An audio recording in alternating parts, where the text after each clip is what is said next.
Representative Winter, you may proceed with the summarization. Thank you, Mr. Speaker.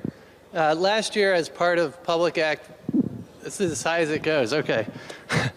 Last year, as part of Public Act 173, we passed a uniform solar capacity tax, which applies a uniform tax rate to all solar projects greater than 1 megawatt across the state. And this replaces the personal property tax, which is dependent on the mill rate in each municipality. So this standardizes the taxation of large solar projects across the state.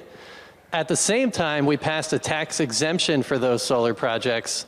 That tax exemption was overly broad, and so this bill will narrow the applicability of that tax exemption. In particular, the exemption applied to all solar projects, including those that are already on the grid and would otherwise be subject to local personal property taxes. So the main thrust of this bill is to apply the tax exemption to projects that come online after July 1st of 2025. And it does so in a way that's not retroactive because it'll be applicable beginning July 1 of this year.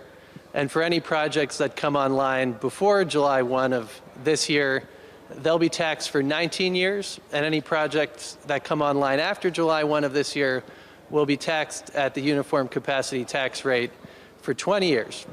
Importantly, the bill also authorizes assessors to issue certificates of correction, and that way they can adjust the grand list to correct for projects that should have been taxable and should have been included in the grand list for this year's assessment. Thank you, Mr. Speaker. I move adoption.